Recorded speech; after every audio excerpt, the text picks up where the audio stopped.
Viral, momen haru ayah bertemu dengan putranya setelah terpisah 24 tahun, terobos hujan deras.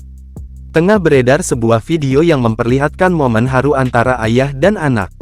Di dalam video tersebut, mulanya tampak sang ayah datang menggunakan jas hujan. Terlihat, saat itu hujan deras tengah melanda wilayah itu. Sembari melepaskan jas hujannya, sang ayah tampak tersenyum. Ia tak bisa menyembunyikan rasa bahagianya kala melihat sang putra. Putranya itu pun mendekati ayahnya secara perlahan. Sang ayah pun segera memeluk erat sang putra. Air mata mereka berdua tampak menetes kala melepas rasa rindu yang telah terpendam selama 24 tahun tersebut. Berusaha tetap tegar, sang ayah mencoba untuk menghapus air matanya yang terus keluar. Pria itu pun tampak berusaha untuk berada di dekat sang anak, seolah tak ingin lagi berpisah.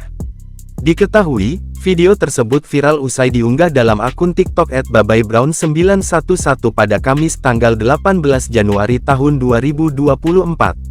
Tidak dijelaskan pasti kenapa mereka berdua bisa terpisah selama 24 tahun. Namun, momen tersebut berhasil menyita perhatian warganet yang menyaksikan peristiwa ini.